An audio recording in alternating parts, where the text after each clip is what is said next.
Magandang umaga, Pilipinas. Magandang umaga, Dagupan City at sa buong Pangasinan. Ngayon po ay araw ng Miyerkules, 22 ng Enero taong 2025. At ako po yung tagapagbalita, kapatid J. Miguel Mendoza. Huwag niyo pong kalimutan i-share at i-like ang DZRD 981 Top News, SMNA News North Luzon at SMNA Radio News Channel. Para sa unang detalye ng ating balitang regional ngayong umaga,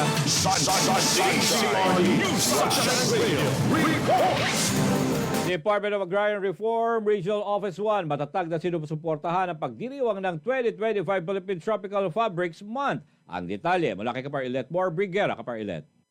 Matatag na sinusuportahan ng Department of Agrarian Reform Regional Office 1 ang pagdiriwang ng 2025 Philippine Tropical Fabrics Month. Ito ay may temang Weaving Circularity na pinangunahan ng Department of Science and Technology, Philippine Textile Research Institute, DOSTP-TRI, ayon sa Proclamation Number 3112 Series of 2011. Ito ay nangangahulugan ng suporta ng DAR Regional Office 1 sa pagpapataas ng kamalayan sa Philippine Tropical Fabrics sa Republic Act 9242. Ang pagsuporta sa maraming produkto ng bansa ay nakatutulong para sa ekonomiya. Ang ahensya ay palaging sinusulong ang pagiging makabansa sa pangunguna ni DAR Secretary Conrado Estrella III. Para sa Diyos at para sa Pilipinas kong mahal, kapartner Ilet Moore Briguera, kapartner mo sa balita at service. Dagdag pabalita, Mayor Belen Fernandez, pinasalamatan ng mga Barangay Nutrition Scholar, Barangay Population Workers, Child Development Workers sa patuloy na serbisyo sa lungsod. Ang detalye sa pagbabalik ni Kapar Ilet Moore Briguera. Kapar Ilet. Pinasalamatan ni Dagupan City Mayor Belen Fernandez ang lahat ng mga Barangay Nutrition Scholars, BNS, Barangay Population Workers, formerly BSPO, at Child Development Workers na katuwang ni Mayor Belen Fernandez sa paglapit ng serbisyo sa bawat Dagupenyo. Nagpapasalamat si Mayor Belen sa patuloy na pagtulong ng programa ng siyudad tulad ng home visit, una ang Sumaira Bilay, Junior Health Advocate, Lihitimo Ako Batang Dagupenyo, free late birth registration, libreng kasal, feeding program at iba pa. Masayang-masaya si Mayor Belen Fernandez sa nangyaring contract signing ng mga frontliners, barangay volunteers kasama ang City Population and Development Office, City Social Welfare and Development at City Nutrition Office. Para sa Diyos at para sa Pilipinas kong mahal, kapartner Ilet Moore Briguera, kapartner mo sa balita at serbisyo.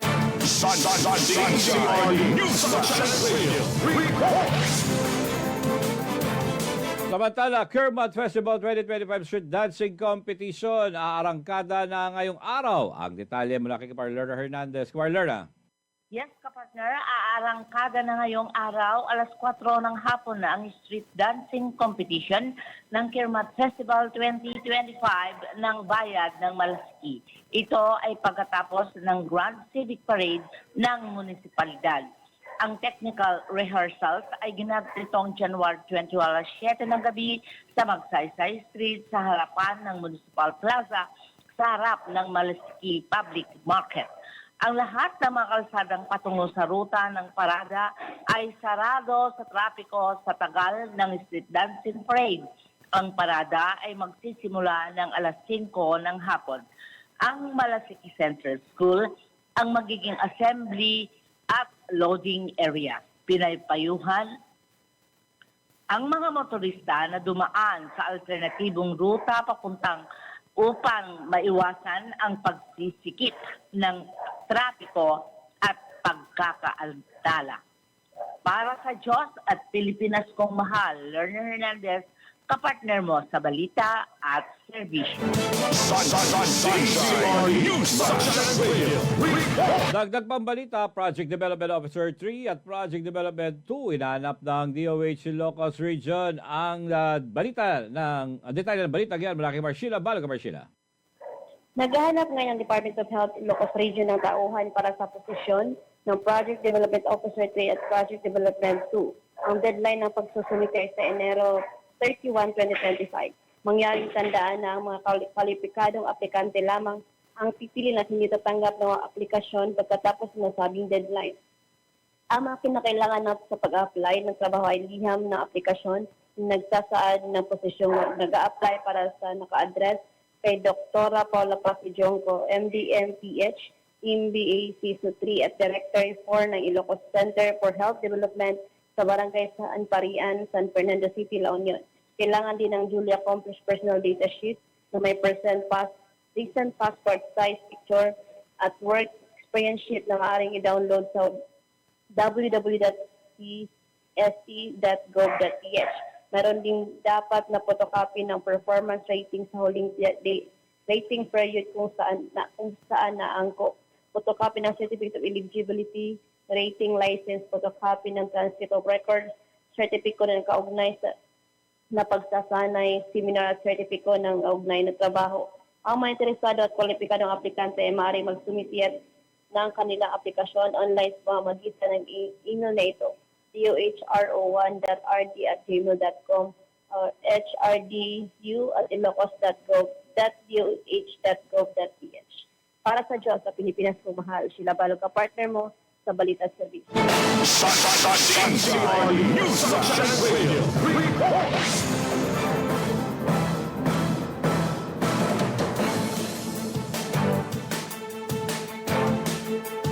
Serbisyong walang korupsyon at may totoong pagmamahal sa bayan, ibinida ni Binmalay Mayor Pete Berera sa courtesy call to the local chief executives 2025. At ang detalye ng balitang yan po ang ating ibabalita. Bayan muna bago sarili, ayaw sa korupsyon. Iyan ang mga salitang binitawan ni Binmalay Pangasinan Mayor Pedro Pete Berera sa sinagawang courtesy call 2025 nitong Huwebes, ika-16 ng Enero, taong kasalukuyan. Dinaluhan ng mga empleyado ng lokal na pamahalaan ng Binmalay, mga miyembro ng Sangguniang Bayan maliban kay Vice Mayor Simplicio Rosario, ang courtesy call 2025. Present din dito ang iba't ibang ahensya ng gobyerno, mga barangay captain at marami pang iba. Sa naturang event, ibinida ni Mayor Pete ang mga bagong kagamitan na nabili sa ilalim ng kanyang pamamahala sa tulong na rin ng Sangguniang Bayan. They have been able to submit the request for the approval of the acquisition of 1 unit pickup rescue while vehicle for MDRMO, 1 unit of 15-seater passenger van for the legislative branch and 7 units of multipurpose vehicle for the executive branch to the DILG provincial office, and all of these have been approved. These 7 units, ito po ay gagamitin ng mga department heads. Dahil alam po natin, sa paggamit nito, may makakaasa tayo ng hagaran, mabilis, na responde sa lahat ng pangangailangan ng taong bayan. Bago matapos ang taong 2024, bumili rin si Mayor Pete ng handheld radio na magagamit ng mga barangay captain at mga pulis para sa komunikasyon sa panahon ng emergency at nalalapit na Sigay Festival 2025. Ito ay mula mismo sa bulsa ni Mayor Pete Berera at hindi sa pondo ng bayan. Kilala si Mayor Pete Berera sa pagiging mapagbigay gaya lamang ng patuloy na pagbibigay ng assistance to the farmers, financial assistance, bureau assistance at medical assistance sa kapuspalad ng mga Binmalaynian at mga batang mag-aaral. Sa kabilang banda, buo rin ang suporta ni Mayor Pete sa mga ahensya ng gobyerno na tumutulong upang mapanatili ang peace and order ng bayan tulad ng PNP, MDRMO at BFP. Ipinakita rin ng alkalde kung saan napupunta ang pondo ng bayan, kasabay ang pagbibigay din na walang korupsyon sa kanyang pamamahala, kabilang sa mga ito ang pagpapagawa ng kalsada, barangay hall at mga street lights. Samantala, sa kauna-unang pagkakataon nagkaroon din ng question and answer portion mula sa madla na sinagot ni Mayor Pete. Para kay Mayor, ang ibig sabihin ng bayan muna bago sarili ay laging inuuna ang kapakanan ng bayan. May kapayapaan, tuloy-tuloy na pagunlad, may malasakit at pagmamahal sa mga Binmalaynians, tamang pamamahala ng pondo ng bayan, malinaw at bukas sa publikong mga transaksyon pag-gobyerno, papapanagutin ang tiwali at mabilis at tapat na serbisyo para sa bayan. Alam po natin na para sa akin unang-una yung pagtiwalaan ang namumuno. Pangalawa, ang sa akin ay matapos ko lahat ng mga accomplishment ko, hindi naman po pwede lang yung natapos ay hindi maganda. No? Hindi ako nakukuha sa katapusan kung ano man yung tinatapos sa proyekto. Gusto ko magiging lifetime magsiserve yung mga proyekto na yan. Pangatlo, ang gusto ko naman, nasa tama lahat. Kasi alam po natin na ito'y pera ng bayan. So pinangangalagaan natin yan, yung mga bagay na, kung ano man yung mga bagay na, lalo na sa papeles, sinitignan ko kung nasa tama ba. Kaya ngayon nga, ay meron naman kami mga parating na ibibid na projects. Sabi ko, humingi ako na sa engineer at re-reviewin ko yung mga estimates nyo. Dahil ako, gusto ko lang maayos lahat. Walang problema sa akin yan kung nandyan yan. Pero titignan natin kung paano nag-arrive sa mga ganitong amount kasi pera ng bayan nito. Umaasa si Mayor Pete na patuloy na suporta at pagtitiwala mula sa taong bayan sa kanyang hangarin na maglingkod sa bayan ng Binmalay at sa kanyang advokasya na bayan muna bago ang sarili ayaw sa korupsyon. Para sa Diyos at Pilipinas kung bahal, J. Miguel Mendoza, SMNI News, North Luzon. Samantala, Pangasinan, PDRMO nagpaalala sa lahat ng na huwag magpanik ngunit maging maingat kasunod ng unang kaso ng monkeypox sa Baguio City. Ang detalye mula kay Garbic Taod. Garbic. Pinapayuhan ng Pangasinan Disaster Risk Reduction and Management Office ang lahat ng Pangasinense na huwag magpanik, ngunit maging maingat kasunod ng naitalang unang kaso ng monkeypox sa lungsod ng Baguio. Pinapayuhan ang lahat na isigawa ang mga simpleng nakagawiang health protocols ukol sa pag-iingat at kalinisan upang maiwasan at mapanatili tayong ligtas mula sa virus na ito. Base na rin sa payo ng Department of Health, ugaliin ang paghuhugas ng kamay at pagsasanitize nito. Huwag maghiraman at magsalita ng damit at kung maaari, iwasan ang skin-to-skin contact at pagsisiksikan. I-sanitize ang mga gamit bago o at pagkatapos gamitin. At ang huli, panatilihing maayos ang daluyan ng hangin sa inyong lugar.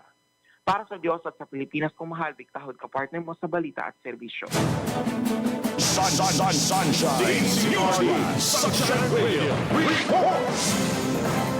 At para sa uling detalye ng ating balitang Regional Project Development Officer, 8.7 milyong halaga ng marijuana na sabat ng otoridad sa loob ng abandonadong sasakyan sa La Union. Ang detalye mula kay Sheila Balog.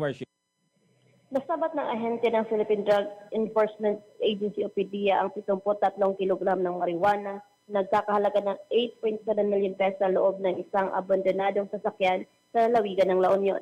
Sinabi ni PDEA Regional Office 1 Director Joel Plaza na nasabat ang mga kontrabando na sa isinagawang search warrant operations sa bayan ng Santol.